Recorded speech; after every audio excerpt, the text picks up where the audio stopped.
It's funny to have people who work for a pro-business American administration accusing other people of doing business. Okay, that's really curious. But here's the point: if you have a problem buying oil from India, oil or refined products, don't buy it. Nobody forced you to buy it. But Europe buys, America buys.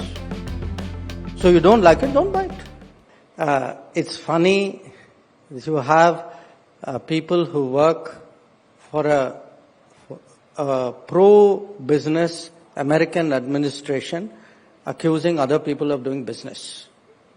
Okay, that's really curious. But here's the point: if you have a problem buying oil from India, oil or refined products, don't buy it.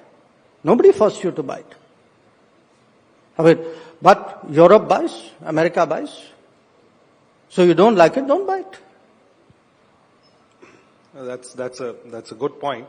But at the same time, you've come out in public, and now things are that with the previous Biden administration, there was an understanding of sorts, or no, there wasn't on the oil issue. Yeah, it was an understanding. There were a series of very explicit conversations. If you could very explicit conversations saying, look, we have no issues with your buying. Look, how did that whole price cap idea come?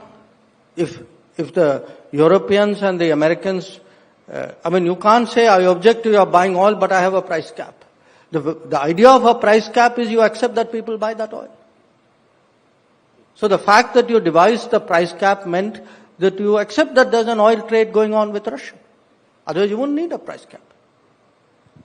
But that India's role in keeping the price stable, I was trying to... Absolutely. There were clear conversations on that? In 2022, there was deep nervousness because oil prices went up. There was great nervousness, international nervousness about the price of oil.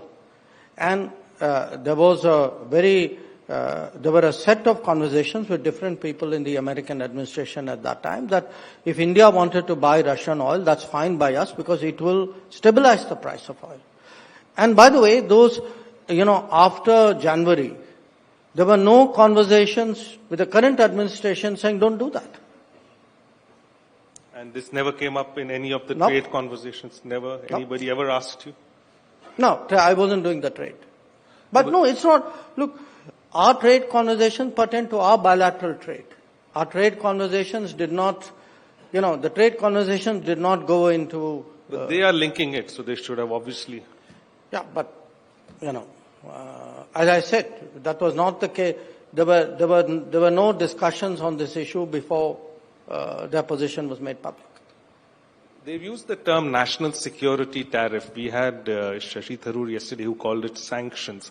How do you look at national security tariff as just the way it has been framed and sort of pushing India in that? I'm not going to get into definitional debates.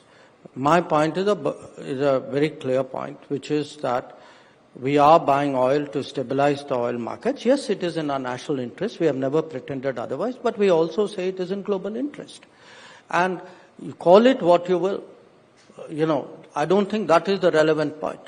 I think the relevant point is that levying tariffs on a country for doing what it has been doing openly with, and which other countries continue to do in larger volumes than us, is, in our view, unfair and unjustified. Beyond that point, whether you call it this or that, I don't think makes a difference. How do you see the road ahead? Well, I see the road ahead as, we are two big countries. We need to have conversations. We are, as I said, the lines are not cut. People are talking to each other. And we will see where that goes. We hear that an ambassador has been appointed.